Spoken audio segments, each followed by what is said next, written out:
Captain Jake Morrison was halfway through his morning coffee when the sky lit up with a fleet large enough to block out the stars.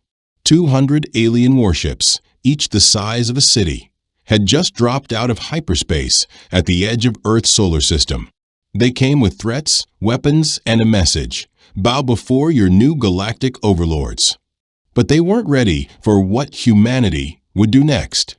Before we dive into this epic clash between humans and an unstoppable alien empire, make sure to subscribe and turn on notifications, because the universe is full of stories where the underdog doesn't just survive. They change everything. Commander Rylan Voss was halfway through his morning brew when the entire cosmos seemed to crash into his radar. He nearly inhaled the steaming liquid as the alert panels around him erupted in crimson light. 200 colossal vessels had just emerged from slip space on the fringe of the Solari Reach, each one dwarfing anything the Terran Union had ever engineered. He lowered his cup onto the console with a soft clink, the warmth forgotten. Aboard the orbital watchtower Sentinel Arcus, Earth's outpost was modest by galactic standards, aged, underfunded, but his post nonetheless. For 3 long rotations, he had monitored cosmic debris and rogue asteroids. This was no drifting rock. "Kalen, confirm what I'm seeing," he called, voice low but urgent. Lieutenant Kalen Sarah, his signals analyst, blinked hard at her terminal. Her face had gone pale beneath the monitor's glow. "Commander, registering 200 separate entities. Each one's mass matches a continental zone. These aren't scouts. They brought their whole armory." Her voice held, but barely. Rylan could feel the tremor hiding behind her words. He pulled up the external cams, then chuckled. A dark, stunned, disbelieving laugh. The enemy fleet looked monstrous, enormous beasts of alloy bristling with cannonry like metallic thorns. It was as if an entire urban district had been welded into a weaponized monolith. Kalen swiveled toward him. "Sir, what's funny?" Rylan gestured at the display. "Those titans, they're absurd. They're massive, sure. But watch how they maneuver. Like glaciers in orbit. And the weapon mounts? They're pointing in every direction, except where it matters. It's like someone tried to build a fortress without thinking about physics." The armada crept inward, its vast shadows sliding across Jupiter's rim. The larger warships turned slowly, ungainly leviathans grinding their way past the gas giant's moons. One barely missed colliding with an ancient asteroid field, scraping past it like a drifting island. "We've got a signal," Kalen said, hands darting across the console. "Multi-band broadcast, non-standard encryption." "Patch it through," Rylan replied, lips twitching with dark amusement. The laugh was gone now. His eyes stayed on the screen, on the juggernauts drifting ever closer. The display surged with light, and then a figure emerged. It looked like a sculpture come to life, a towering shard of refracting crystal, with limbs that shimmered like frozen lightning. There was no visible face, but something about its bearing conveyed power and menace. When it spoke, the voice echoed like thunder bouncing through a hollow canyon, deep, resonant, and layered with distortion. "Primal life forms of the third sphere," the being announced, its tone dripping with regal disdain. "I am Grand Marshal Saurix Vicor, first spear of the Celestial Dominion. You stand at the threshold of ascension. The might of 1,000 empires bears down upon your world. Kneel before the Dominion, and your species may yet earn the privilege of servitude." Commander Rylan Voss glanced at Kalen, who was biting her lip to keep from laughing. He reached for his comm switch, trying to suppress a grin. "Well, greetings, Grand Marshal," he said, his voice smooth casual. "This is Commander Voss, outpost lead here on Sentinel Arcus. Welcome to our quiet little stretch of the void. Gotta say, your ships are something else. Big, spiky, very dramatic." He leaned back in his chair, watching the alien commander's image remain motionless. "Quick question, though. Do those things steer? Or do you just kind of point them and pray?" The channel went silent. Reelan imagined the alien trying to process what had just happened. This probably wasn't how their glorious conquests usually began. Kaylin turned away from her screen, her shoulders shaking. Reelan gave her a wink and tapped the mic again. "No disrespect intended, Marshal. I've just spent the last hour watching your fleet try to drift around Jupiter. Fascinating stuff. That lead cruiser of yours, the one covered in extra artillery, nearly clipped one of the moons. Just saying, might want to check the maneuvering thrusters." The crystal figure flickered back onto the screen, and Reelan swore it now radiated something between confusion and fury. "You insolent creature," it snarled. "That vessel could shatter your planet with a single volley. It holds the power of 100 armadas. You speak to an apex predator of the stars." Reelan tilted his head, nodding. "Yeah, I bet it could do some serious damage. Assuming it ever faces the right direction. Be honest with me, Marshal. How long does it take that thing to make a U-turn? 3 hours? 4? The Marshal let out a grinding noise like collapsing glass. "Your simplistic intellect cannot grasp the intricacies of Dominion design. These ships are paragons of innovation, perfected over eons." "Oh, I believe that," Reelan said, his tone still light. "Must have taken some brilliant minds ages to build them. Really impressive. But, just out of curiosity, did anyone stop to ask whether making them that massive was actually a good idea?" Reelan stepped away from his console, approaching the screen, as the crystalline specter flickered in place. "See, Marshal," he said slowly, "we Terrans have this old saying, keep it simple, genius. The smartest answers aren't always the fanciest, they're the ones that work." Behind him, Kaylin's fingers flew across her interface. "Commander, I'm detecting activity in their weapon lattice. Some kind of energy cannon is powering up." Reelan turned to the tactical overlay. She was right. The Dominion's lead vessel, the Crucible Ascendant, was building a staggering energy signature. The readings surged in a steady climb, and it looked like it would take several minutes to reach full charge. "They've locked onto the Ceres drift," Kaylin said, eyes narrowing. "The asteroid belt. Looks like they're setting up a show of force." Reelan eased back into his chair and calmly raised his mug. "All right then, let's see what all that fancy engineering actually does." The screen pulsed again as Grand Marshal Sorix returned. "Bear witness, lowborn species," he thundered. "The celestial dominion demonstrates its wrath. Resistance is a dream. Submission is your only future." Reelan watched silently as the charge readings ticked upward. The weapon would be devastating, no doubt. But there was something else. The Dominion vessel had gone completely inert. To fire, it had stopped maneuvering entirely, like a siege tower locked into place. Reelan leaned toward the mic. "Tell you what, Marshal, I've got a feeling this is the start of a very enlightening conversation." Meanwhile, aboard the Aegis Bastion, Earth's most advanced orbital fortress stationed between Mars and Jupiter, Colonel Idrin Solari was halfway through his midday rations when the door to the mess hall burst open. "Tactical priority, sir." Lieutenant Corin Vale's face was pale with urgency. "You need to see this now." Idrin wiped his hands and followed him at a brisk pace to the command bridge. Though dwarfed by the alien dreadnoughts, the Bastion was a different breed, agile armored, and bristling with cutting-edge Terran firepower. "Report," Idrin ordered, settling into the command chair. Corin expanded the tactical feed. "Target is their command ship, designation unknown. It's generating extreme energy levels, off the charts. They've been charging a primary weapon system for over 8 minutes. He pointed toward the readout. "It's called the Crucible Ascendant. That thing's glowing like a dying star. Whatever they're aiming at, they want it to be loud." Idrin studied the data. The readings were immense, but sluggish. All that power, and it still hadn't fired. "Open a channel," Idrin said. "Patch me through to Sentinel Arcus. I want Commander Voss brought up to speed." Reelan's face appeared once more on the comm feed, a crooked grin tugging at the corner of his mouth. "Idrin," he said, voice calm but amused. "You catching this fireworks rehearsal?" "Hard to miss," Colonel Solari replied, eyes fixed on the display. "What's your read?" "My guess."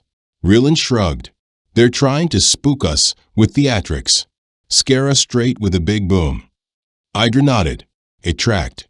The Dominion had barked their warnings, but the humans hadn't flinched. Now they were backing words with spectacle. Then, without warning, the Marshal's voice flooded every open frequency. "Observe, inferior species," he roared. "Gaze upon the fury of the celestial dominion. We shall obliterate the celestial body designated Sector Stone 77A. Witness and despair." Idrin checked his tactical overlay. Stone 77A was a large asteroid just over 3 kilometers across, floating harmlessly in the drift. An impressive target visually, if they could even land a hit. 10 minutes and counting, Corrin called out. Still building energy. The readings continued to surge. No question, the weapon was monstrous. But the time it was taking to charge made it almost comical. The Crucible Ascendant had ceased all motion and was rotating slowly to line up its shot. 15 minutes, Corrin said. Almost there. At last, the Dominion fired. A lance of searing white light erupted from the dreadnought, burning so bright it caused the filtered monitors to stutter and dim. It took nearly half a minute for the blast to travel the void. Then, with a thunderous bloom of color, the asteroid shattered into a cloud of molten debris and fractured stone. The Marshal's voice echoed again, proud and thunderous. "Behold, the destiny of all who defy the Dominion. Submit or share the fate of your drifting rock." Idrin glanced around the command deck. His crew was trying, badly, not to laugh.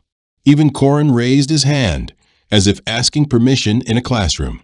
"Sir, may I speak freely?" "Granted, Lieutenant." That was dramatic. But 15 minutes just to charge?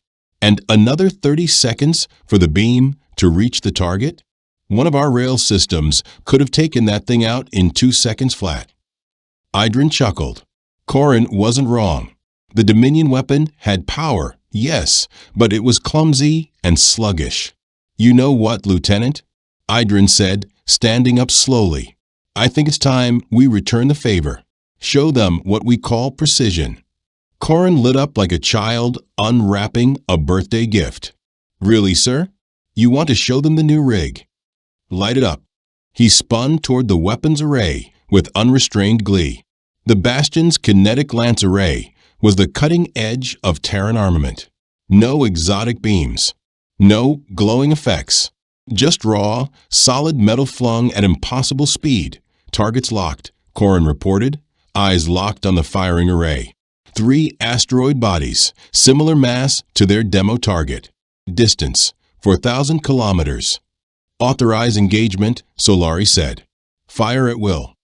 The first launch was nearly silent. A tungsten slug no larger than a clenched fist screamed out of the rail emitter, hurled at a fractional velocity just below light speed. It struck its target in 1.2 seconds. The asteroid didn't break. It disintegrated into powder and vapor. Impact confirmed. Target 1 neutralized, Corrin said, already dialing in the second. The second asteroid vanished before the first's dust settled. The third was gone before anyone could blink. 3 slugs. 3 targets. 6 seconds. Nothing left but drifting clouds of grit. Solari leaned forward and opened a line to the alien flagship. "Grand Marshal, this is Colonel Idrin Solari, commanding officer of the Aegis Bastion. Appreciate the fireworks. Very artistic. Now allow us to share our approach to asteroid mitigation." The comms fell dead silent. Idrin could practically hear them scrambling for context. The Dominion's mighty cannon had taken 15 full minutes to charge and had destroyed 1 rock.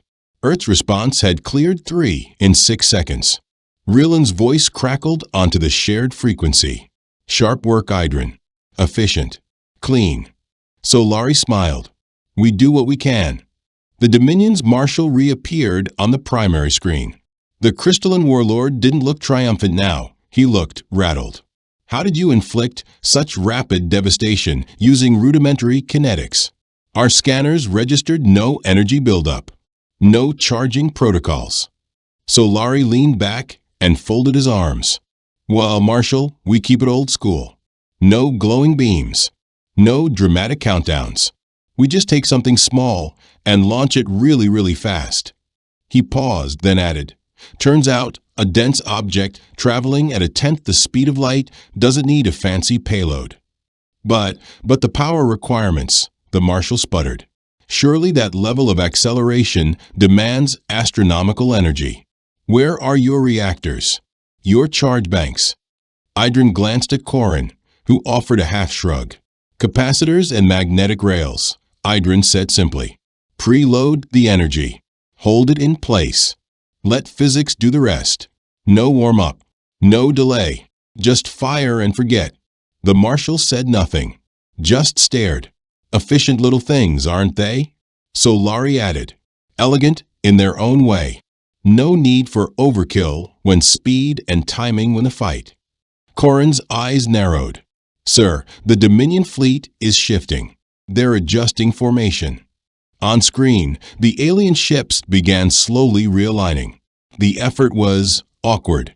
They drifted with sluggish hesitance, and one of the larger cruisers nearly clipped its neighbor while trying to turn. Idrin raised a brow and toggled the mic. Marshal, he said calmly. No offense, but do your people train for coordinated maneuvers? Because what I just saw looked a bit unrehearsed. Another pause. Another heavy silence. The stars, once again, waited for a response. At last, the alien fleet responded. Grand Marshal Sorix's voice returned to the channel, quieter now, and lacking the steel it once held. The Dominion Armada adheres to strategic doctrines refined over millennia. Our methods are precise. I'm sure they are, Solari replied, his tone easy. Though, maybe it's time those doctrines got a firmware update. Just a suggestion. A burst of laughter crackled through the line. Rieland's voice unmistakable. Looks like we've got their full attention now, Idrin. Solari grinned. Yeah, Rieland, I think we do. Meanwhile, Sorix's VA Corps was not having a stellar cycle. Twice now, his invincible armada had been publicly humbled by Earth's so-called primitive defenses. The Dominion Council was growing impatient. They wanted results, dominance, proof that civilization still sat firmly in the stars, not on some backwater dirt sphere. Sorix devised a solution, a cultural reckoning. If firepower didn't win their respect, then surely knowledge would. Surely, when confronted with the galaxy's finest thinkers, the humans would understand their place in the cosmic order. 3 days later, the Crucible Ascendant hosted what was arguably the most distinguished assembly in recorded galactic history. Hovering serenely in his translucent sphere was Arch-Seer Ventrellos of a luminous accord, his mind encoded with 10,000 years of collective meditation. Grinding forward on reinforced treads was Mech Architect Clarn X-12, whose databanks contained the schematics of over 1 million stellar civilizations. And towering in ceremonial armor, General Brask Th. Moore of the Wargoth Coalition stood with folded arms, eyes skimming the blood-etched cannons of conflict, their 17 laws etched into living steel. These were the paragons of galactic thought. Surely, Earth would be overwhelmed.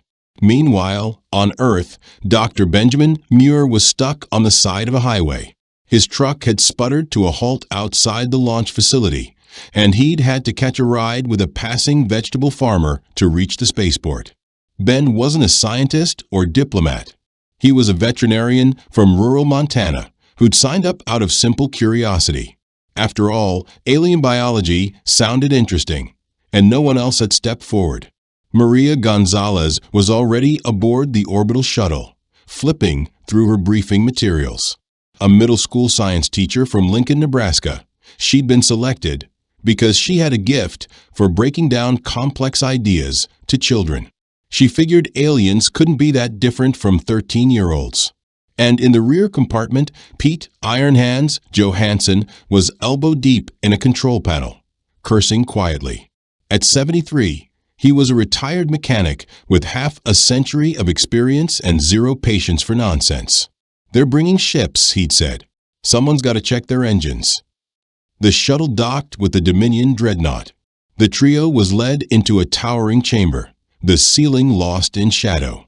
Strange runes pulsed along the walls, symbols likely full of meaning.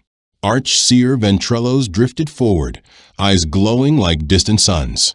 The Arch-Seer descended gracefully from his levitating sphere, his robes fluttering as though moved by unseen cosmic winds.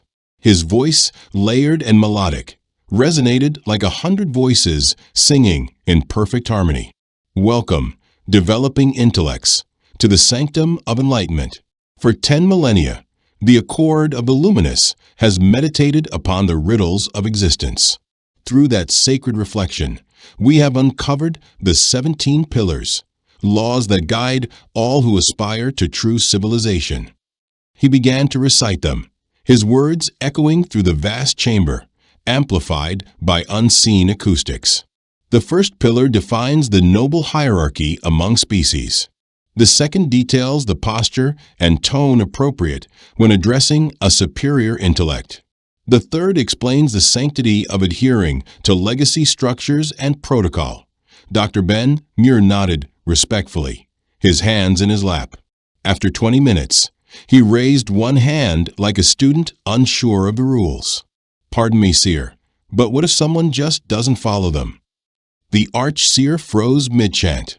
His form dimmed slightly, as though the question had knocked something loose in the energy matrix that sustained him. I beg your inquiry." Ben tilted his head.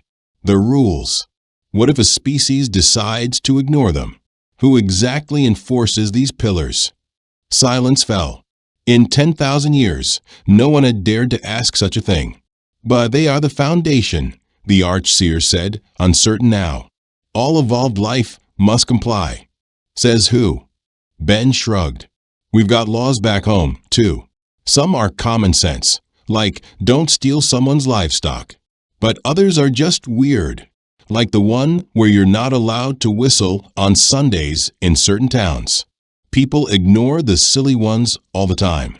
The Arch-Seer made a sound like glass wind chimes shattering. Without another word, he drifted backward into his sphere, pulsing softly, processing.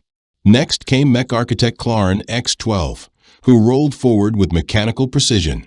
His voice crackled like static shaped into language. "Perhaps logic will resonate where mysticism failed. Behold our propulsion sanctum." He led the group into a chamber filled with towering conduits and pulsing cores. Giant cooling towers hissed as containment fields flickered and buzzed. These fusion matrices sustain our armada's power. They are perfection, engineered over epochs. Pete Johansson wandered the chamber, tapping on metal casings, tilting his head to listen. After a while, he chuckled and pulled a faded notebook from his back pocket. "Y'all really took the long way around," he muttered, flipping through grease-stained pages filled with hand-sketched diagrams and pencil scrawls. "Been messing with fusion in my garage for years now. Just for fun." He pointed to one cooling tower. "This right here, way over-engineered. You don't need half of this if you're just a bit clever with heat dispersion and chamber geometry." Clarn X-12 froze mid-gesture. A whirring click echoed from inside his chassis. Confusion. Pete patted one of the pipes and smiled. Nothing wrong with making it big, but sometimes smaller and smarter wins. "If you shape the reaction chamber like this instead of a standard toroid," Pete explained, sketching quickly, "and feed the fuel from 3 convergence points rather than 1, you'll get triple the output with half the infrastructure." He handed the dog-eared notebook to Clarn X-12. The construct's optic lenses zoomed in, analyzing the crude hand-drawn equations. His processing core spun 1 billion computations in under a second. Primitive as the diagrams were, the math held. The configuration would work better than anything he'd personally engineered. This configuration, it defies protocol, Clarence said slowly. And yet it is correct. How did you derive it? Mostly trial and error, Pete said, scratching his beard. Blew my garage sky high. Twice. But third time stuck. Before the silence could deepen, General Brask Th. Moore stepped forward. His war plate clanked as his forearms unfolded the sacred war scrolls, ancient tomes etched with carbon steel and battlefield ash. Perhaps these earthlings will grasp the nobility of structured conflict, he declared, his voice like two boulders grinding. For 5 millennia, the Wargoth coalition has mastered the sacred art of conquest. He unfurled scroll after scroll, each brimming with complex fleet patterns, swarm formations, and multi-vector engagements honed over centuries. Dozens of diagrams filled the table, blitz columns, siege spirals, blockade crescents. These are the formations that break civilizations. Here, for instance, Crimson Eclipse. It saturates a sector and overwhelms resistance through pure positioning. Maria studied the scrolls thoughtfully. Why not just go around them? The general blinked. Go around. Yeah, you know. Flank. It's basic. When my 8th graders play capture the flag, they always try to slip around the sides. Charging straight, it never works. The chamber went still. In 5,000 years of ritualized combat, the Wargoth had never even considered bypassing a frontal approach. Their entire doctrine was based on overwhelming, head-on pressure. Brask turned back to the scrolls, scanning them as though searching for some lost detail. But the scrolls make no mention of this flank maneuver. Maybe that's the issue, Maria said gently. The best tactics don't always get written down. Sometimes they're just obvious. In the upper control spire of the Crucible Ascendant, Grand Marshal Sorix watched in disbelief. His elite delegation, the finest minds across known space, were being intellectually outmaneuvered by a vet, a schoolteacher, and a retired mechanic. The humans weren't boasting. They weren't trying to prove superiority. They were simply offering practical fixes to problems that had gone unquestioned for eons. It wasn't just humiliating. It was destabilizing. Sorix paced. His council was watching, demanding results. His reputation, his legacy, was slipping through his claws like lunar dust. He had one card left, a formal contest, 3 challenges, chosen by the Dominion, to settle the question of supremacy once and for all. He would force these earth-born anomalies to face the greatest disciplines of the stars. And this time there would be no casual improvisation. The Confederation would set the stage. Their rules, their tools, their best. There would be no excuses. The challenge was unveiled with cosmic grandeur. In the grand atrium of the Crucible Ascendant, beneath vaulted ceilings carved from star-forged alloy, Marshal Sorix stood before an assembly of alien dignitaries, 12 species in ceremonial regalia, their eyes fixed on him. People of Earth, Sorix declared, his voice amplified across the galactic relay. The Dominion presents this trifold challenge of ascendance. 3 trials shall determine your worth among the stars. He raised 3 crystal orbs, each glowing with a different hue. First, strategic conflict, simulated warfare using our most advanced neural tacticians. Second, innovation, demonstrate your highest technological achievement. Third, diplomacy, resolve a complex interstellar crisis without force. He paused, expecting silence, reverence. Back on Liberty Station, Captain Reelan raised an eyebrow and turned to Amy. Well, that sounds dramatic. Want to tell them we're in? She nodded. With pleasure. Cool. Let's play. 3 days later, the first contest began aboard the Dominion flagship. The Confederation unveiled their pride, the Ethermind, a war sim computer the size of a building. Its processors could model battles across entire star systems, accounting for orbital physics, radiation belts, even gravitational anomalies. Their champion, General Brask Th. Moore, master of the scrolls, born in battle. The humans? They sent Ryan Torres. He strolled into the chamber wearing faded jeans, a t-shirt with a spaceship on it, and a look of casual interest. By day, he worked weekend shifts for the National Guard. By night, he was a strategy gamer with a 98% PvP win rate. The aliens unveiled the Sim, a fully immersive holographic arena showing stars, planets, asteroid fields. Brask announced the scenario. You command 50 obsolete ships. I will command 500 of our most advanced warcraft. Your task: survive. Ryan cracked his knuckles. Oh, so you're giving me a final boss fight right away. Nice. The simulation began. The Dominion fleet advanced in immaculate formation, just as their ancient scrolls prescribed. Waves of ships in synchronized alignment, weapons locked forward, shields pulsing in rhythm. Ryan blinked at the holograms and chuckled. They're all clumped together. This is going to be a joke. Instead of charging, he split his tiny fleet. Each vessel broke off, flying erratically, darting between moons and debris fields like gnats through a hurricane. He used asteroids for ambushes, gravity wells for cover, radiation clouds for misdirection. The Dominion fleet tried to maintain cohesion, but every time they pivoted to engage, Ryan's ship struck from somewhere else. From above, from below, from the shadows behind them. Their perfect lines collapsed into chaos. The AI tried to adjust, but their doctrine had no response for unpredictability. They were brilliant at fighting themselves. And Ryan? He played like a kid with nothing to lose. 2 hours later, it was over. Not a single one of Ryan's ships had fallen. The Dominion fleet had been picked apart, vessel by vessel, until nothing remained but simulated debris and broken formation markers. General T.H. Moore stood frozen before the battle display, his war-bred mind unable to process the outcome. How did you achieve such a result?" he asked, stunned. Ryan leaned back, stretched his arms, and grinned. "Honestly, just played it like StarCraft. Hit-and-run tactics. Use the terrain.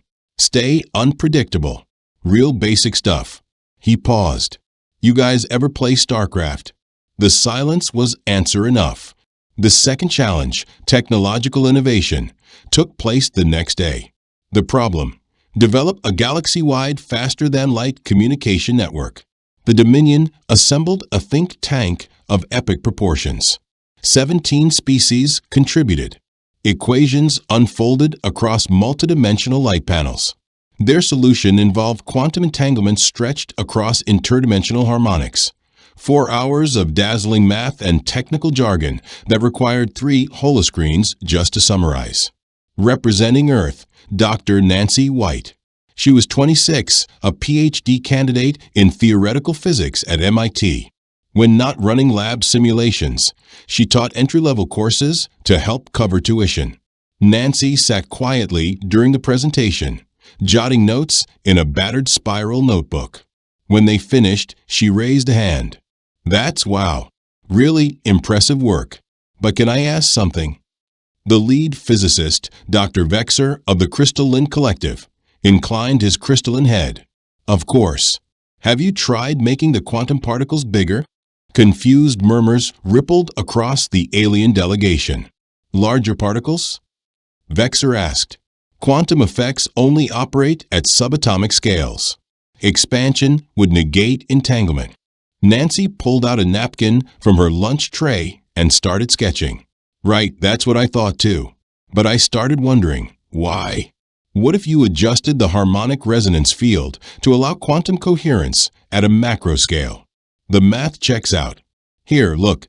Her drawing was crude. A few symbols, a rough harmonic diagram. But the idea behind it was radical. Instead of controlling fragile, unstable microparticles, she proposed engineering larger, entangled states that were easier to handle and far more stable over galactic distances. Vexer processed the concept. His crystalline mind ran simulations in milliseconds. It would work. And not only that, it was better, more stable, more scalable, more elegant. "This would transform interstellar communication," he said, awed. "Where did this idea come from?" Nancy shrugged, embarrassed. Honestly, one of my students asked why particles had to be so small. I didn't have a good answer, so I started thinking. Challenge 2, complete. The third and final contest was diplomacy. The scenario, a tangled web of claims over mining rights in a disputed star system. 17 species, all with conflicting interests. Cultural traditions, environmental laws, labor codes. The Confederation solution? A 400-page treaty that accounted for every contingency. It had taken 6 months to draft. Earth's representative? Mayor Tom Fairbanks, retired mayor of a small Midwest town and former car salesman. He wore a BOLO tie and carried a smile like he already knew how it was going to end. Tom Fairbanks, known back home as Mayor Bradley, wasn't a scholar or a high-ranking diplomat. He ran a town in rural Kansas with fewer than 3,000 residents. For over a decade, he'd solved disputes over parking lots, water bills, and stray cattle with calm conversation and pie charts. Common sense was his only credential. He sat at a polished obsidian table aboard the Crucible Ascendant, flipping through the first page of the Confederation's proposed resolution, a 400-page interstellar treaty, so dense it made his eyes ache. Thorough, Tom said, closing the document with a smile. But mind if I ask something simple? The alien dignitaries exchanged puzzled glances. What does everyone actually want? Ambassador Silk of the Aquatic Federation swirled in her containment sphere. Equitable access to the mineral fields, with safeguards for the native biosphere. Representative Corvin from the Mining Guild tapped his claws together. We seek employment opportunities and reparations for prior environmental damage. Elder Wispwin of the nomadic clans floated forward. Our ancestral lands must remain untouched. They are sacred. Tom nodded. All right, so you want steady jobs, fair pay, and protection for the important places. Doesn't sound impossible. He leaned back in his chair. Tell you what, let's fire up a grill, throw some ribs on, and talk like neighbors. You'd be amazed what folks can figure out over good food. Stunned silence. A grill. Wispwin echoed. A barbecue, Tom clarified. You know, outdoor fire, shared dishes, no pressure. People get to know each other. Empathy tends to do the negotiating for you.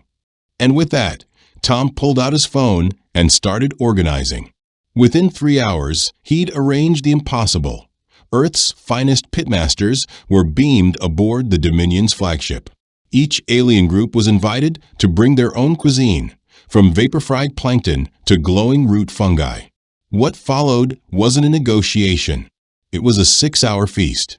Laughter echoed across translation arrays. Old grievances softened under spice rub and slow-roasted brisket. Traditions were exchanged. Dishes were shared. Songs were hummed. And when the final plate was cleared, the agreement was sealed. No treaty. No clauses. Just a firm handshake. Mining would proceed in designated zones. Profits would be shared. The sacred lands would be honored. The 400-page document, forgotten. From his command bridge, Grand Marshal Sorix watched in disbelief. His elite tacticians, best scientists, and legendary diplomats, undone by an old man with a phone and a smoker. And the humans? They hadn't cheated. They didn't bring advanced tech or ancient algorithms. They just saw things differently. Where the Dominion sought complexity, humans found simplicity. Where others layered logic, they used empathy. It was humbling. A soft ping cut through the silence. Captain Rylan Morrison's voice came over the interstellar comms. So, Admiral, what's the verdict?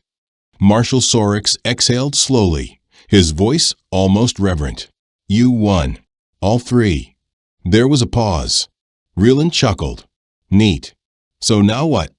And after a long silence, the question came, quiet, but world-changing.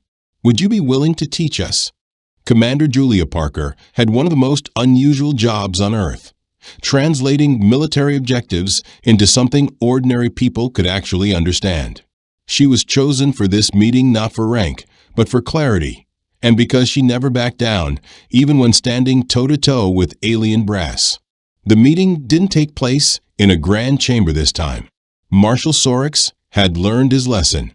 The towering halls and echoing ceilings unnerved humans. So now they sat in a modest conference room with soft lighting and walls that didn't hum like a cathedral. More human. The Dominion commander entered slowly. His crystalline body, once radiant and sharp-edged, now shimmered faintly, dull, almost tired. Sorix sank into the sea across from her.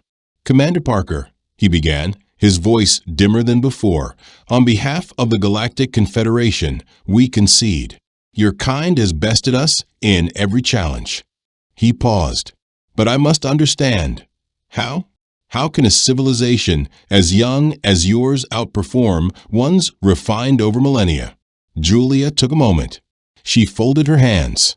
Let the silence stretch. Then she smiled gently. "Admiral, we're not better than you. Not smarter. Just different." A faint flicker pulsed through his crystalline limbs. "But you dismantled our strongest logic, outwitted our elite, defied our centuries of strategy." "We did," she said, "but not by being stronger, just by thinking sideways." She leaned in, eyes locked on his. "You want to know our secret? We don't overcomplicate things. We don't believe complexity equals intelligence. We look for what works. Simple, clean, effective." The Admiral processed this slowly. "Clarify." Julia gestured to the metallic walls surrounding them. "Your ships," she said, "gargantuan, bristling with weapons. But you can't turn them without risking a collision. They look terrifying, but they handle like bricks." She tapped her tablet. A sleek human vessel appeared, darting across the screen like a hawk. "Ours? Smaller, faster, built to maneuver, not intimidate. You focused on scale. We focused on mobility. Yours impressed the eye. Ours win the fight." "But surely firepower, size, is strength in warfare," he insisted. "Only if it hits something," Julia replied. "A massive cannon that never lands a shot is dead weight. A small one that strikes with precision, that ends battles." Sorix was still. No rebuttal came. "And it's not just your ships," she continued. "Your tactics are ancient dogma. Your tech is tangled in layers no one questions. Your diplomacy is a labyrinth no one understands." She rose and stepped to the viewport. Beyond the glass, Earth's ships drifted in calm formation, dwarfed by Dominion vessels, yet fluid and alert, like wolves among elephants.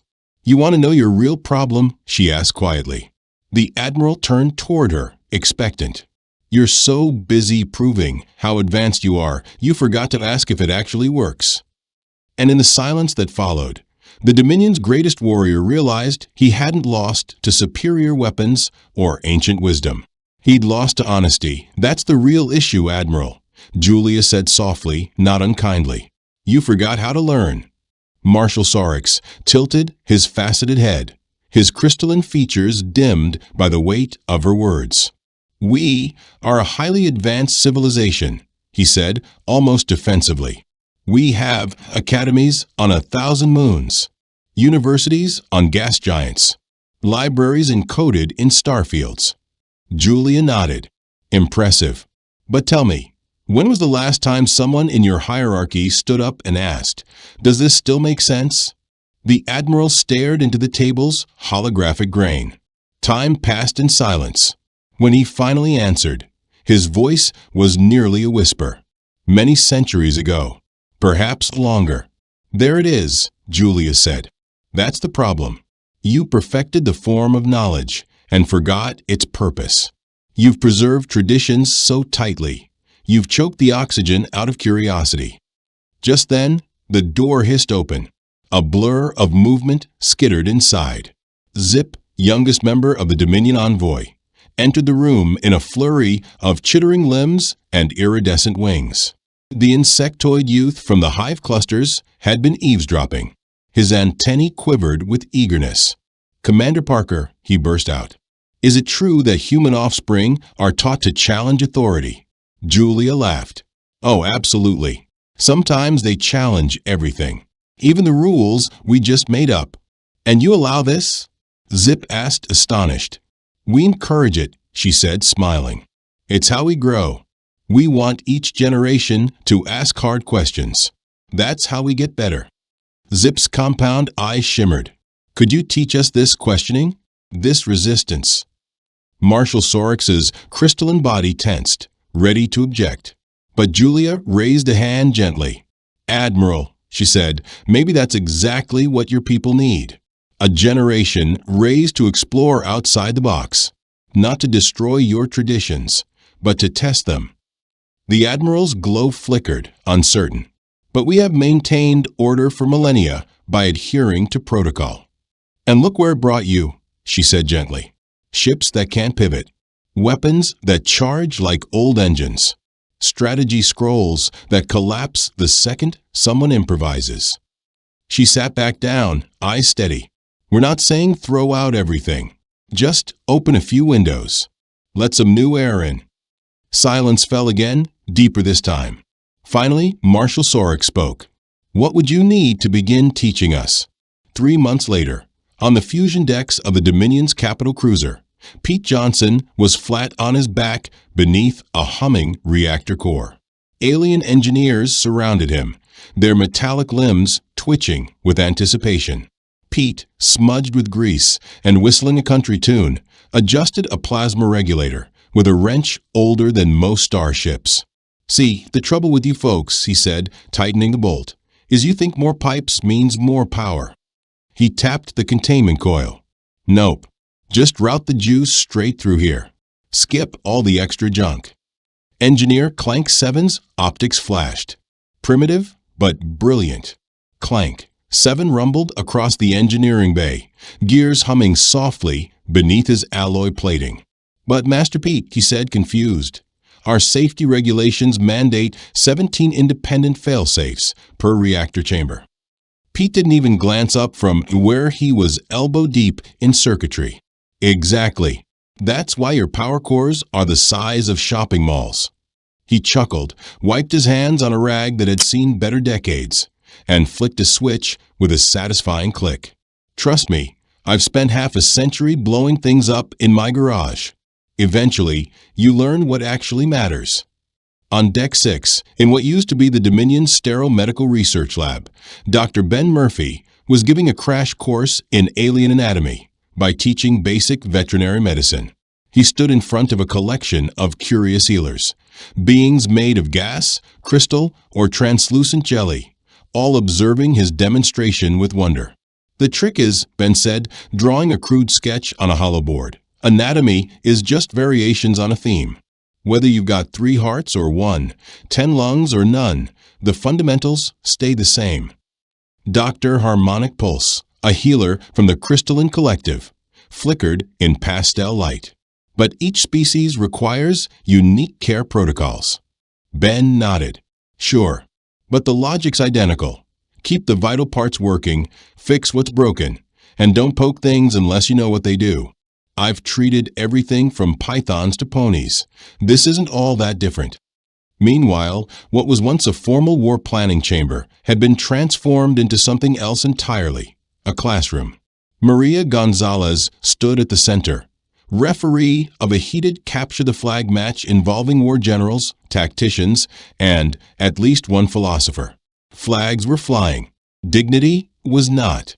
The trick, she said, watching a Gorthani commander attempt to sneak behind a translucent tactician, is to imagine what your enemy sees. But remember, they don't think like you. General T.H. Moore raised 2 of his 4 hands. But the sacred scrolls contain protocols for every encounter. They're a good place to start, Maria agreed. But what if the enemy never read your scrolls or doesn't care? Strategy needs flexibility. Across the ship, Admiral Sorix sat in his command center, dictating into his personal log. His crystalline body pulsed brightly, warmer, steadier, hopeful. Day 97 of cultural integration with Earth, he began. Human efficiency modifications have increased fleet performance by 412%. Engineering breakthroughs resolved three long-standing power bottlenecks. Culinary units now utilize seasoning. He paused, watching his fleet perform formation drills, human style. Loose, unpredictable, effective. Recommendation: formalize full alliance with Earth. Also deploy additional personnel to study what humans call common sense. Despite its name, it appears to be exceedingly rare. He closed the log and opened a channel. "Captain Morrison," he said, smiling. Jake's face appeared on screen, coffee mug in hand, grin unshaken. "I've been pondering your earlier warning," the Admiral said, "about a region called Texas. Should we be alarmed?" Jake's grin widened. "Oh, Admiral," he said, "you ain't seen nothing yet." And for the first time in 1,000 years, Sorix looked forward to whatever came next. What started as a threat ended as a lesson, one that reshaped the galaxy forever. If you enjoyed this journey through First Contact, Defiance, and Unexpected Victory, hit that like button, share it with a fellow sci-fi fan, and subscribe for more stories where humanity doesn't just face the impossible. We outthink it. The stars were fading, and Envoy Kale understood what that meant.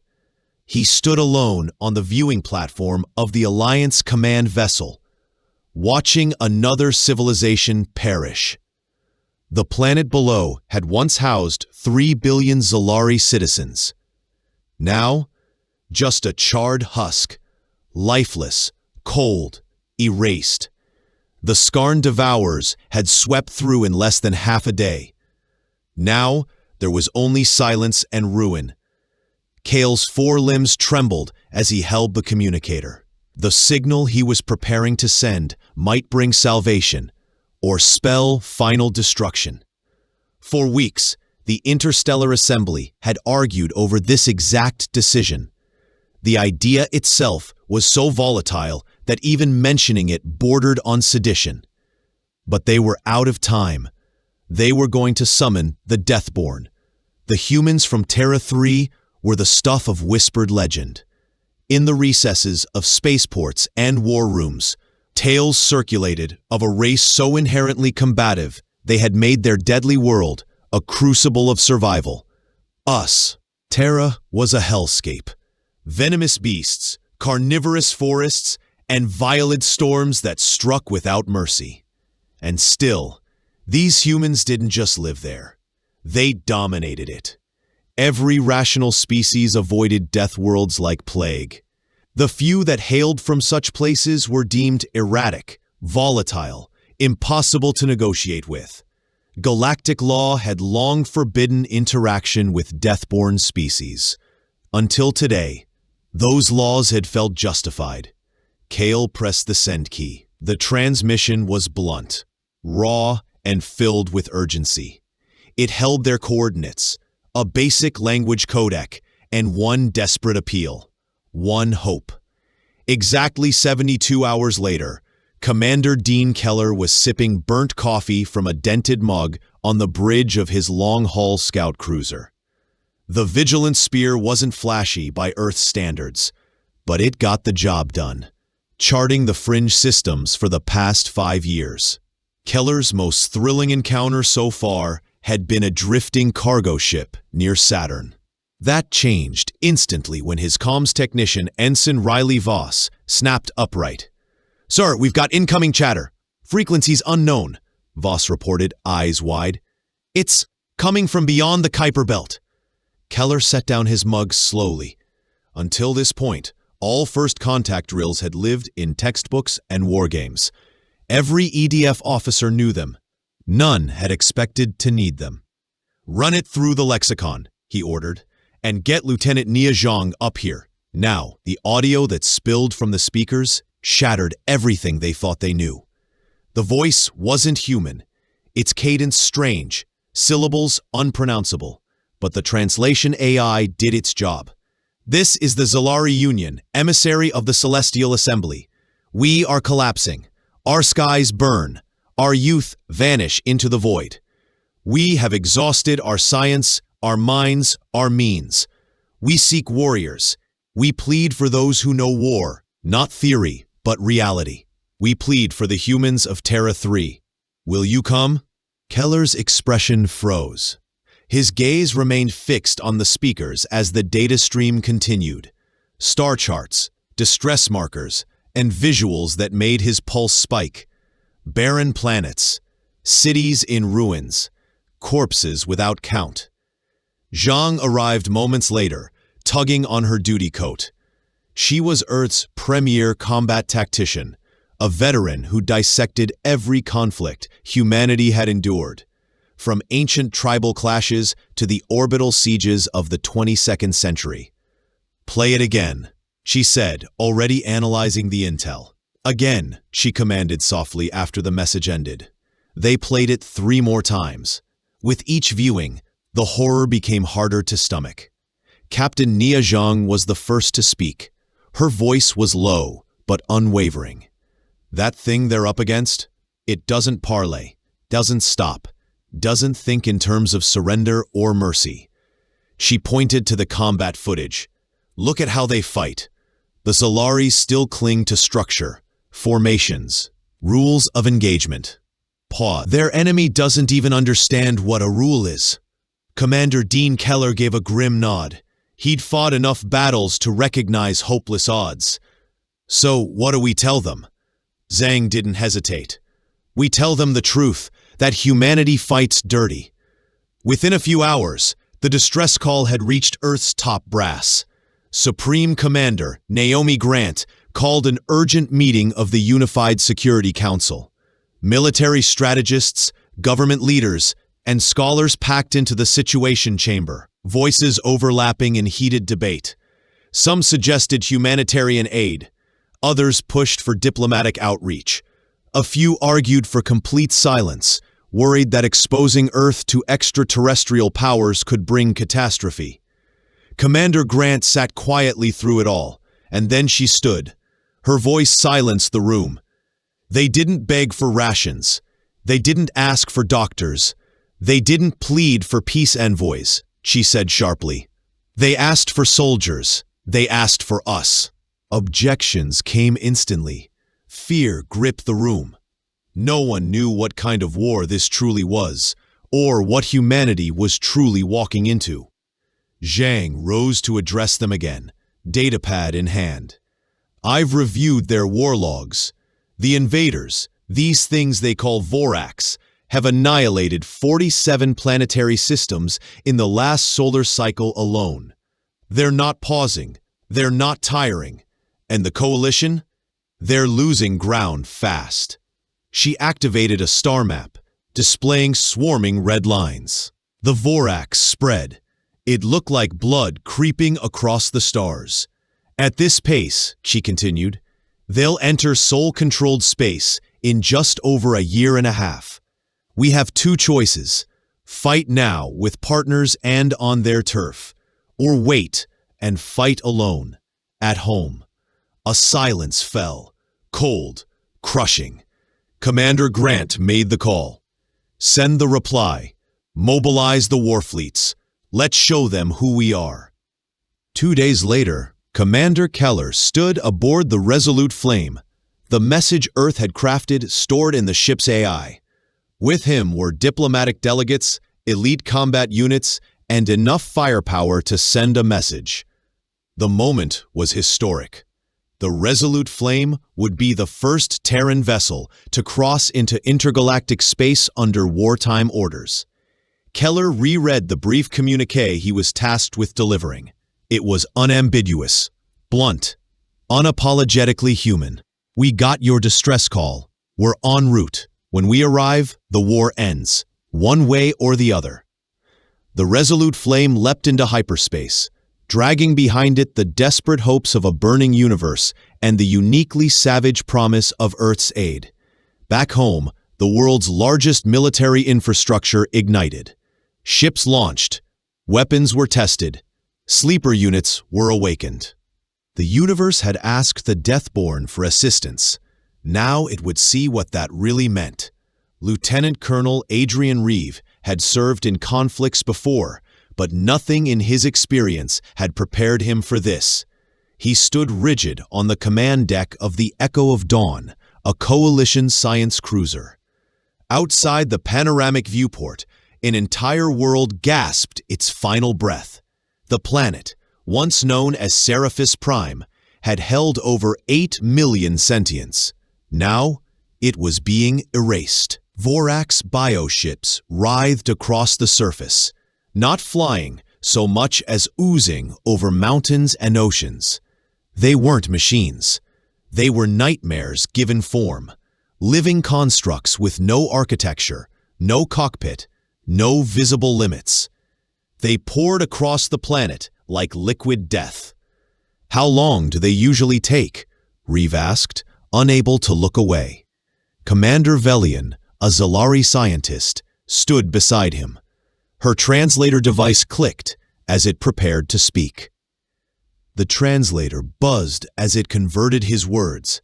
His species resembled elongated humanoids with sapphire skin and an extra set of arms.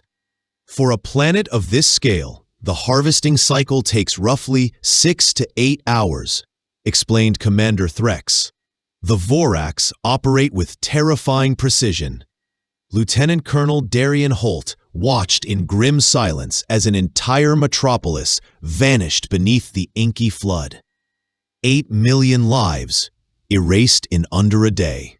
"How long have you been in conflict with them?" he asked. "Approximately a year and a half," Threx responded. "We have managed several tactical successes." Holt narrowed his eyes. "You've scored victories against Vis?" "Absolutely. Only last cycle, we orchestrated a mass evacuation from Ardos Prime before the swarm made landfall. 40% of the population was rescued, and the planetary museum's most important relics were secured." Dr. Eliza Monroe, who had been silently gathering data on her device, finally raised her head. She was Earth's foremost authority on xenobiology, brought along to analyze the threat humanity was about to confront. "Commander Threx, if I may," she said calmly, "what became of the remaining 60%? The alien's skin deepened to a navy hue, something Holt now recognized as their species' expression of shame. "They were assimilated, but we salvaged what we could. The Unity Senate commended our ethical restraint. We refused to deploy orbital weapons near non-combatant zones." Holt's stare hardened. "Restraint," he echoed. "Yes, we had heavier weapons at our disposal, but we do not endanger the innocent. The assembly strictly prohibits acts of indiscriminate destruction." Monroe and Holt exchanged a knowing glance. The truth hung between them like smoke. The Unity wasn't losing because they lacked courage. They were failing because they were playing by peacetime rules in a total war. Holt cleared his throat. "Commander, what are your actual operational objectives?" Threx stood taller, his tone formal. "To protect Unity territories while preserving civilian lives and safeguarding historic landmarks. Our mission is to reach a diplomatic resolution, one that ensures dignity for everyone involved." "Everyone," Monroe said quietly. "Including the Vorax?" "Naturally. All thinking beings are entitled to life. Even our foes deserve an opportunity to coexist peacefully." Holt turned back toward the observation pane. The planet below was now a seamless void. In just a few hours, a civilization with millennia of history had been stripped to fuel a monstrous war engine. "Have you ever tried diplomacy?" he asked, not taking his eyes off the blackened world. "With the Vorax, I mean." "On numerous occasions." Threx replied. "We've launched ambassadorial missions, offered peace tributes, even suggested they inhabit unclaimed systems rather than strike our colonies." "What was their response?" "None," Threx said bitterly. "They devoured our envoys." Monroe's scanner began to beep softly, her brow furrowed. "Commander," she said, adjusting her device, "I'm reading surging biological activity on the surface. What's happening down there?" "They're converting," he explained grimly.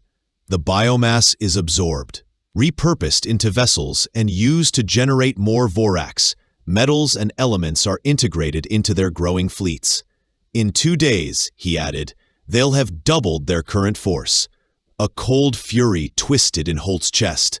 So every world they take makes them exponentially stronger. Exactly.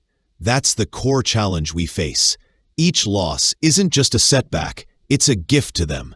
They become more powerful with every victory. And you've been dealing with this, Holt said slow, for a year and a half, without changing your approach? The Alliance believes in patience during warfare, Commander Nereth said with pride. We avoid rash decisions or emotional reactions. Every battle plan is reviewed meticulously by our Leadership Council. Dr. Lena Corwin powered down her analysis tool and turned toward Colonel Braddock. Her face was pale and troubled. Colonel, I need to transmit a classified update to command, immediately. Give me your conclusion, Doctor, Braddock replied. Corwin's voice dropped. The Vorax aren't just invaders or soldiers. They're a planetary-level extinction force. Wherever they land, they annihilate everything. It all becomes part of their biomass. They don't seek land, wealth, or dominance. They devour reality itself. Braddock gave a solemn nod. He'd already suspected it, but having Earth's foremost alien biologist confirm it gave weight to the horror. And the Alliance is trying to repel them with policy papers and moral lectures. They're brave people, she added, nodding toward Nereth, who was currently monitoring data at a nearby console. But this is beyond anything in their experience. To them, war is just extended diplomacy. They're trying to reason with a storm. Later that night, Braddock and Corwin met again in the vessel's tiny quarters assigned to human personnel. Corwin had spent hours studying harvested genetic material taken from dead Vorax organisms. What she found was worse than expected. They're not separate beings, she told him, showing magnified visuals on her portable microscope display. Each one is connected via some form of organic neural link. They communicate across vast distances in real time. They share instincts, strategies, memory. So when one dies, Braddock said slowly, the others learn how and why. Instantly, she confirmed. They adjust faster than any traditional army could ever hope to.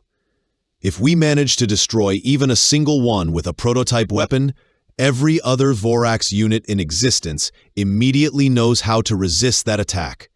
It's not a military. They're a singular life form with millions of limbs. Braddock leaned closer, scanning the diagrams. His tactical instincts were racing ahead. That changes the entire equation. You can't debate with a virus. You can't sign treaties with a wildfire. Exactly, Corwin whispered. And the Alliance leadership still believes in compromise.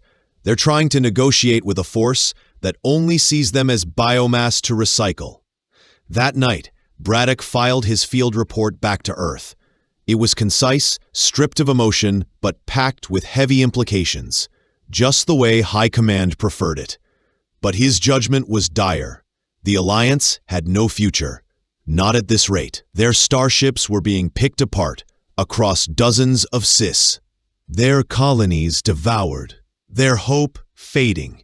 Despite having more advanced weaponry, superior fleet numbers, and centuries of battle doctrine, none of it counted. They were engaged in the wrong kind of confrontation. The Vorax weren't fighting for ideology or territory. They were driven by instinct. They would continue until nothing living remained, and Braddock's closing statement made that clear as crystal. Urgent recommendation. Deploy entire military arsenal immediately. No diplomatic engagement advised. Containment is not possible. Diplomacy is irrelevant. What we're facing is extermination, not conquest. Request authorization to demonstrate what humans mean by unlimited engagement. Colonel Rourke relayed the message via the ship's entangled transmitter. Earth would receive it in mere hours. Then, he headed toward Commander Zalrix's quarters. I have a critical question, Rourke began. When our armada arrives, will you follow our strategic lead? Zalrix's skin dimmed with hesitation. That depends entirely on your methods, Colonel. Rourke gestured toward the ashen planet visible through the viewport. Then prepare yourselves, because we'll ask you to abandon the rules of honor you cling to. The alien leader didn't reply right away. Silence lingered. Finally, Zalrix asked, "And what exactly does that involve?" "You'll understand when it begins," Rourke answered coldly. "Just be sure you're ready." Fleet Marshal Helena Graves disembarked her drop shuttle onto Concord Base Prime, and every non-human nearby paused in stunned silence. This was not the warlord they'd envisioned. Coalition officials had expected towering brutes or snarling beasts. Graves was neither. With silvered hair and steady eyes, she moved like a retired professor rather than the commander of a planetary-scale assault force.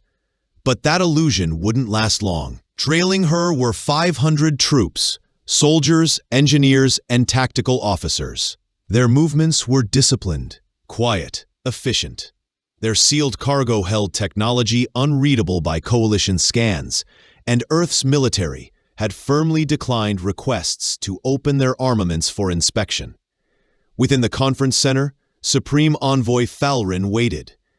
He was statuesque, his bronze-hued body draped in traditional robes, centuries of diplomatic decorum flowing in every motion.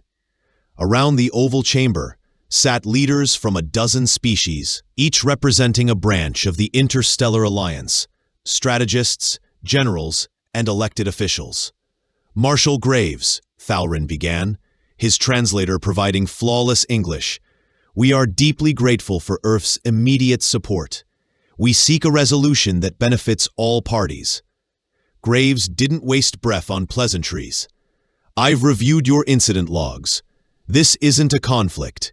It's eradication, and we're here to end it." Uneasy glances bounced around the chamber. Fleet Commander Nar, head of the Coalition's defense network, leaned forward. He towered over the table, his chitin-covered frame proof of his warrior heritage. "We value Earth's assistance," he said carefully, "but precise coordination is critical. We've spent cycles refining our doctrine." "Your doctrine is the reason you're bleeding systems," Graves snapped back. Beside her, Strategic Director Ilara Wynn tapped a control and displayed a massive 3D projection, a live visualization of the last half-year's major losses. "You've surrendered 47 planets," Wynn said, not bothering to sugarcoat the facts. Morgan stated bluntly, "Your naval capacity has dropped by nearly 1/3. Their forces have tripled. If trends hold, this alliance will collapse in just over a year." The chamber fell into tense quiet. Varel's features flushed. Humans had learned that signified embarrassment. But conflict isn't solely a matter of wins and losses. We must weigh the ethical consequences of every action. Marshal Graves rose and moved to the center display, gesturing at the devastated planetary images. "Ethics? They consumed 3 billion sentience last cycle. Exactly how much morality did they apply?" "That is precisely why restraint is vital," replied High Admiral Naxel. "The Concord stands for civilization, law, balance, and honor. If we forfeit those values, we become no better than the invaders." Dr. Evelyn Hart, silent until now, raised her voice. "No, Admiral. The difference is, we'll still be here, alive." The aliens looked stunned as Hart activated a new data feed. "The Vorax don't have moral codes to lose. They're not cruel or just. They're like a tsunami." Virel raised 2 of his 4 hands. "Dr. Hart, surely you're not endorsing unrestrained military aggression." "I'm suggesting you aim to survive," she answered without pause. "Your doctrine is focused on preservation. Theirs is focused on annihilation. Guess which approach wins more battles?" Graves returned to her seat, eyes unwavering. "We've developed precise strategies grounded in what works against them: But before we deploy, I need your assurance." Admiral Krell shifted in his organic plating, an involuntary signal of unease. "Commander, our alliance boasts 3 millennia of tactical evolution. Our battle doctrines are rooted in experience, surely joint coordination. Your doctrines presume your enemy cares about survival," Morgan cut in. "They don't. They'll sacrifice every unit they have without hesitation if it means victory. Can you say the same?" At last, Virel asked, "Then what exactly are you proposing?" Graves brought up her own schematic, Earth's war doctrine and combat models. Unrestricted warfare, no safe zones, no off-limit targets. One rule: eliminate the threat entirely. Several diplomats reeled back as if she'd struck them. Instant uproar followed.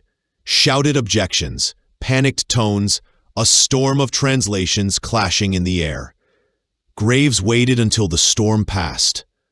"You're describing extinction," said Krell, his voice shaking. "No," she replied evenly. "Extinction is what they're doing to you. We're offering a way to end it."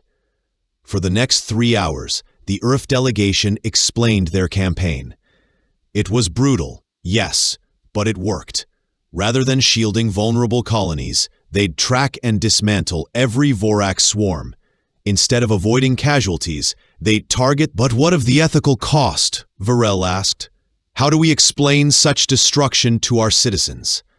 "How do you justify leaving them to be devoured?" Morgan responded.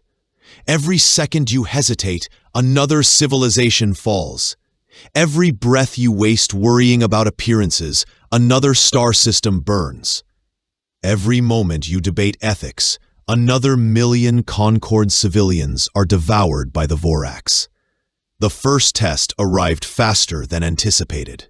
Long-range monitors picked up a Vorax recon group en route to the factory-heavy colony of Dalveris Major. Typical Concord protocol would demand population withdrawal and fortification around strategic points. Commander Ethan Graves, commanding the Crimson Aegis, received alternative instructions. "All human units, this is Marshal Graves," came the order. "Target code Alpha, hostile fleet inbound to Dalveris Major. Enemy strength, 12 ships." While the Concord Defense Array braced for a prolonged standoff, anticipating the usual grinding skirmish, Graves accelerated straight toward the enemy line.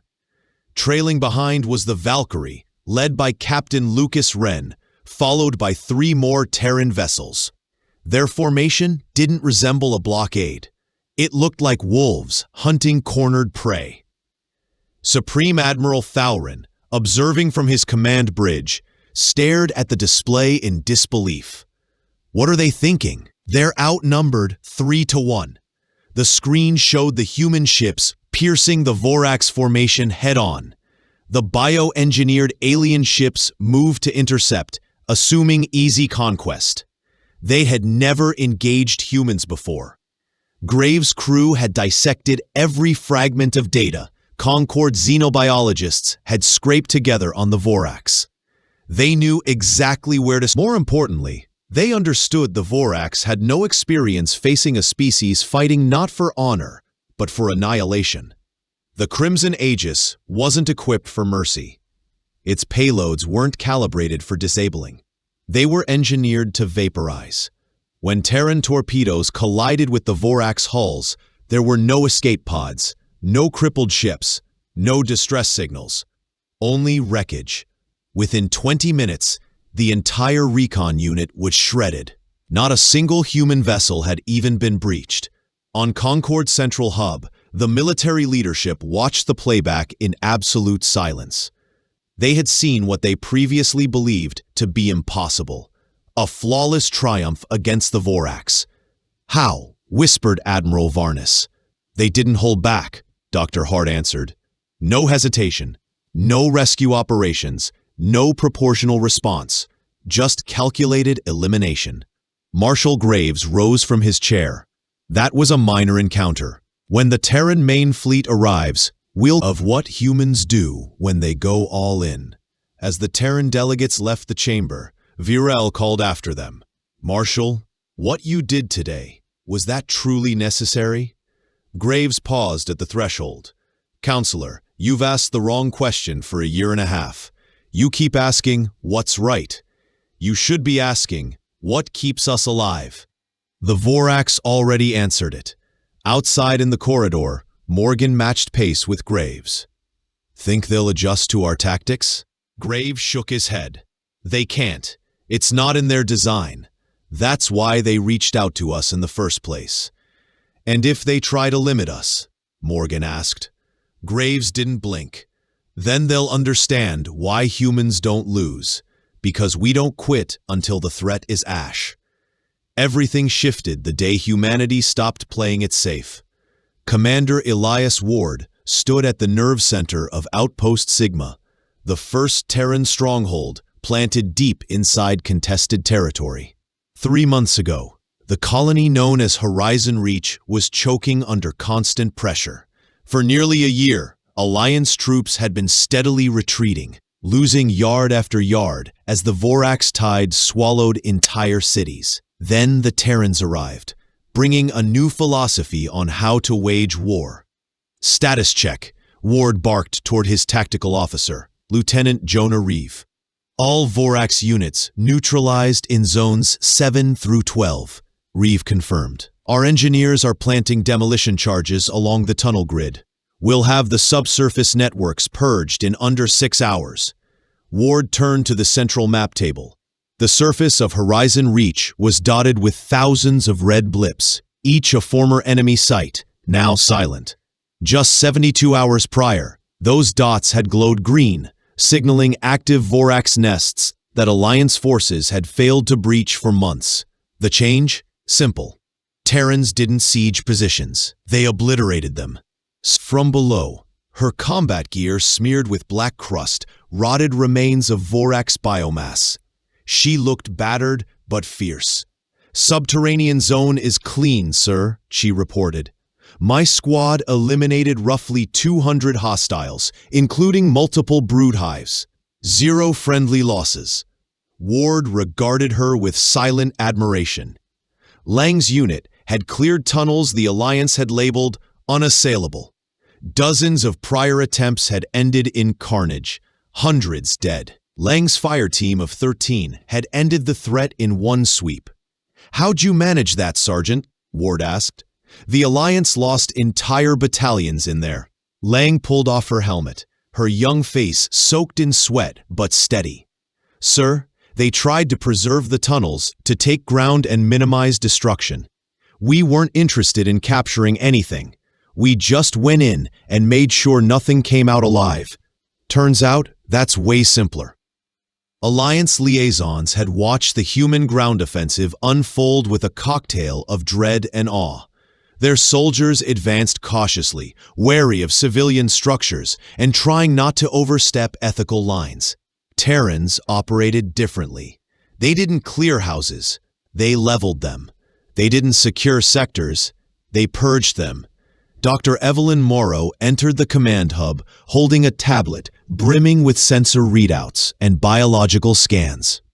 She'd been dissecting the remains from recent encounters, trying to untangle the true nature of the enemy. Commander, here's what you asked for, she said without ceremony. The Vorax operating here weren't individual creatures. They're components of a larger organism, linked through a kind of neural bionetwork inside the tunnels. When we destroyed their command nodes, every single unit went down, instantaneously. Ward squinted at the readouts. So, they're not troops. They're pieces of something bigger. Exactly, Morrow nodded. Imagine them like immune cells. They can act alone briefly, but they function as part of a greater organism. The Alliance kept fighting them like traditional enemies, shooting at soldiers. They should have been treating them like a hive with a brain. That one discovery flipped the human approach on its head. No more hunting individual Vorax warriors. Now, Terran units sought out the nodes, their command brains, the clusters, the real target. No more trench lines, only the question, where's the brain, and how fast can we kill it? crippling the enemy's ability to communicate and multiply, had shattered the Vorax. In orbit, Fleet Marshal Naomi Vance commanded the most formidable Terran armada ever deployed, 47 warships, over 20,000 crew, and enough firepower to vaporize continents. They didn't travel like envoys. They moved like a plague. The Vorax core mind, a sprawling consciousness distributed across thousands of that changed during the confrontation at Sector Theta 359. For a species that had devoured galactic clusters, the idea of an enemy becoming more dangerous when cornered was alien. Vance stood rigid on the bridge of her flagship, resolute. The Vorax fleet on the display was colossal, outnumbering her force 3-1.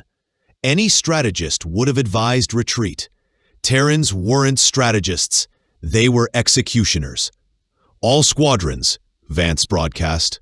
Priority targets are their command nodes. We're not here to seize land or collect prisoners. Our mission is extinction. Engage at will. Terran vessels broke into scattered strike patterns, aggressive, chaotic, suicidal by most standards. Rather than form defense lines, they plunged deep into the enemy swarm. Rather than shield themselves, they concentrated solely on neutralizing command vessels. Commander Devon Hale, captain of the Black Fang, found his ship hemmed in and half his team incapacitated. Alliance procedure would have ordered a retreat. Hale had different instructions. Engineering, give me full thrust.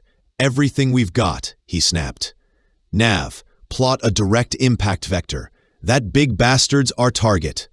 All decks, brace for collision.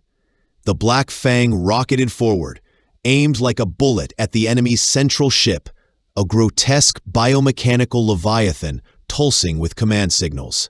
Hale's crew scrambled to stabilize systems, keeping the vessel intact just long enough. Captain, message incoming from Alliance relay craft, said the comms officer. They're demanding we pull out immediately. Hale's mouth curled into a sharp grin.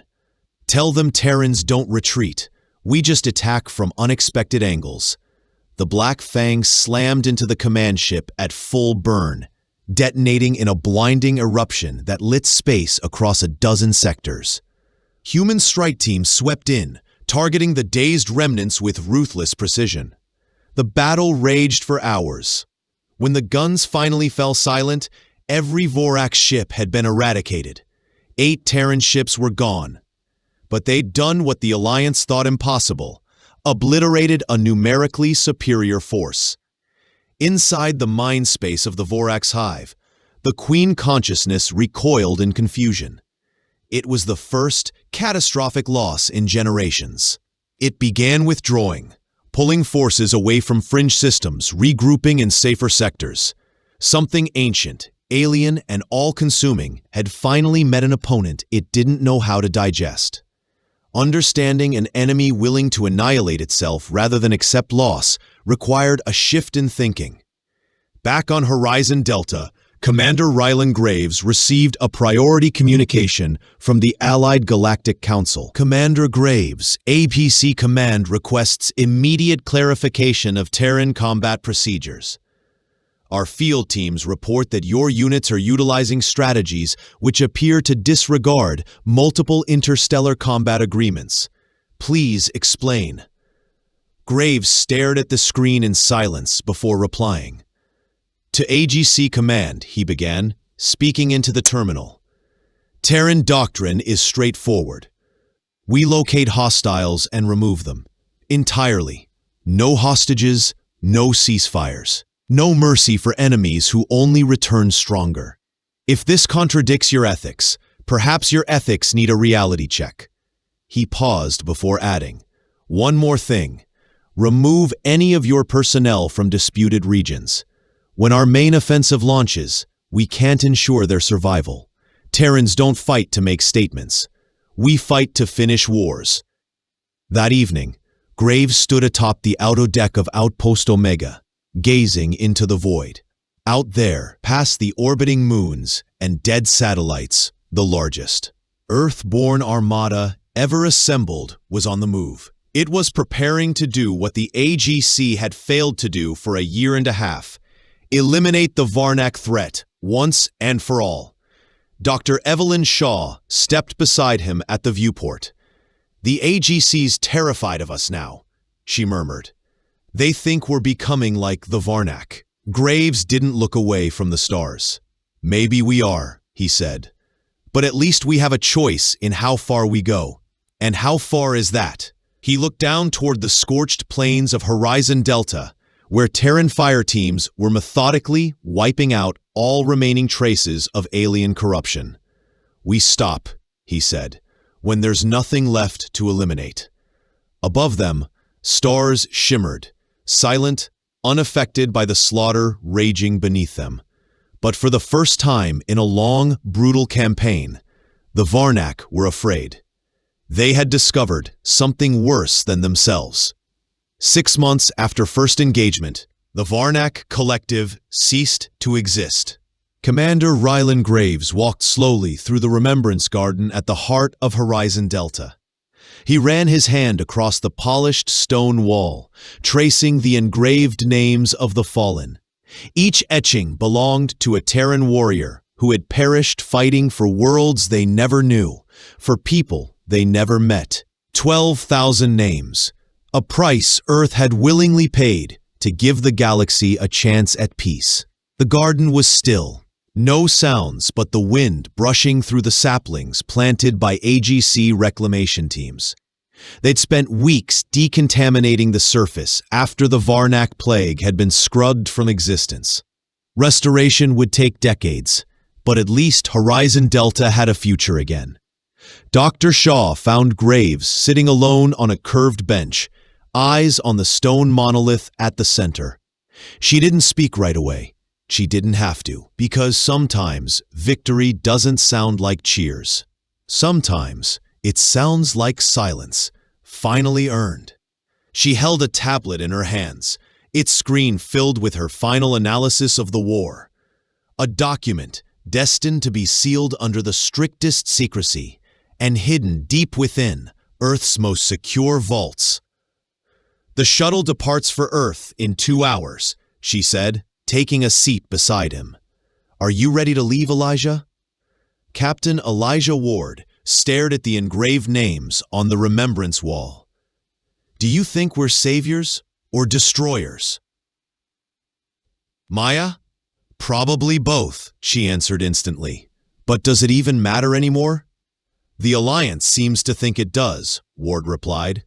"Half of their leaders want to honor us. The rest just want us gone." Dr. Maya Lorne powered on her tablet and showed him the final tally of the war. "The Varnak overran 47 inhabited systems and took 28 billion lives before we intervened," she said. "In just half a year, Terran forces wiped them out. 12,000 human soldiers lost, an entire species erased, and the mental toll on every Alliance observer who saw what we did." Ward rose and walked to the wall again, his fingers resting gently on a single name. Private Lena Cruz had died during the closing battle on the Varnak core world, leading a small squad into the hive's reproductive chambers. She was 23. "She knew what she signed up for," he murmured. "They all did." When Admiral Taylor asked for volunteers to stay behind and make sure the last nests were destroyed, 30,000 stepped forward. Lorne came to stand beside him. "They don't get it," she said. "The Alliance can't process the idea of dying for people you've never met. Maybe that's what sets us apart from the Varnak. We decide who we protect and who we don't. The Varnak devoured everything." Meanwhile, on Allied Command Station Meridian, Admiral Patricia Taylor stood before the Alliance Council for the final summit. Chancellor Ralvin addressed her first, his iridescent skin dulled with fatigue. "Admiral Taylor, the Alliance offers its deepest thanks for humanity's intervention in our darkest hour. We hope to begin permanent diplomatic ties and possibly study your combat doctrines." Taylor didn't respond right away. "You asked for aid," she said finally. We gave it. But you never asked to become what we are, and I hope you never do." Fleet Commander Nolar leaned forward, his armored frame catching the ambient glow. "Surely, Admiral, there are tactical insights we could benefit from. Techniques to improve our own defenses in the future." "You mean how to wipe out an entire species with precision," Taylor said, voice cold. "How to silence your conscience after executing a planetary purge." She didn't wait for an answer. "Earth didn't enter this war to show restraint. We came to end it." Ralvin nodded slowly. We feared the Varnak because they were unstoppable. Now we fear the cost of surviving them." Taylor stood, her voice calm but final. "Then maybe you're starting to understand what it takes to win. Wiping out a civilization, sending fresh-faced soldiers into certain death because it's the only way to save countless others. How do you live with that?"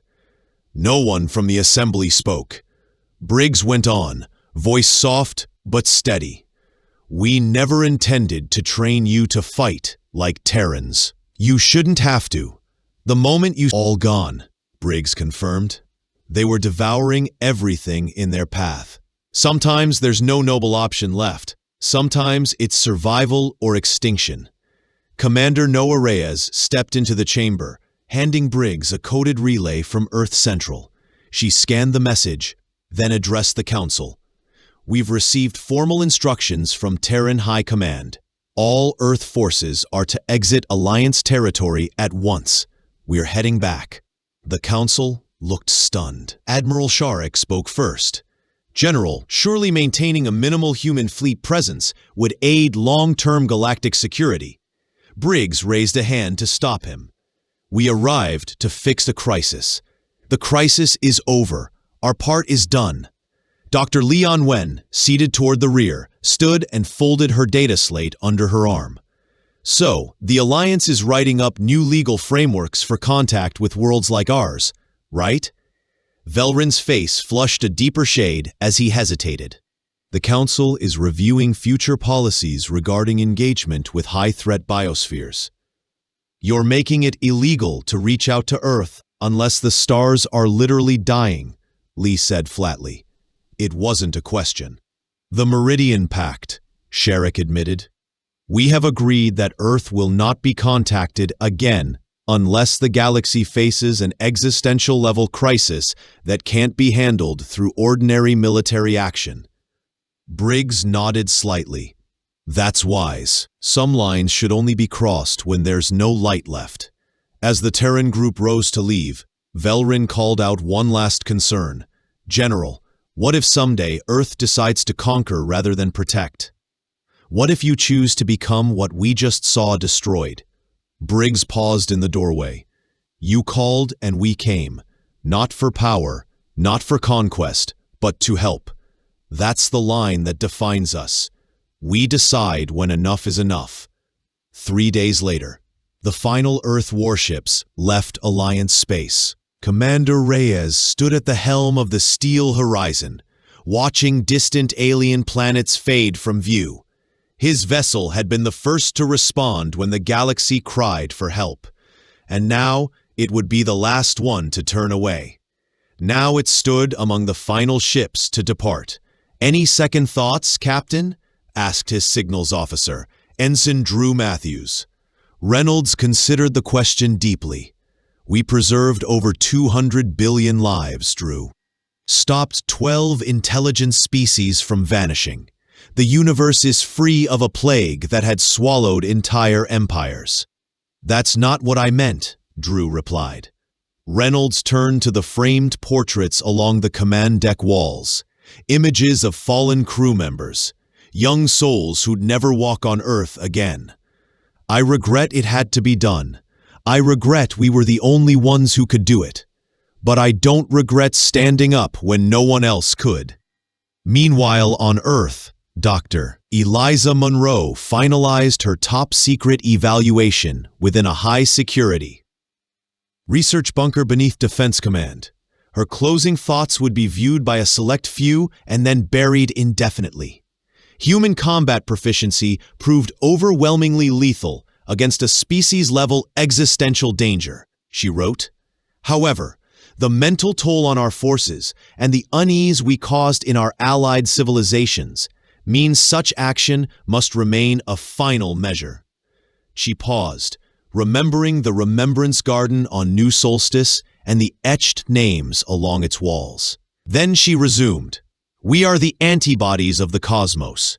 We are nature's answer to threats no one else can face, armed with the capacity for annihilation, yet bound by ethics. We can destroy utterly, but we don't destroy indiscriminately." She encrypted the report and marked it under maximum clearance. Her final line would become the unofficial slogan of Earth's stellar defense: "Pray it's never needed again."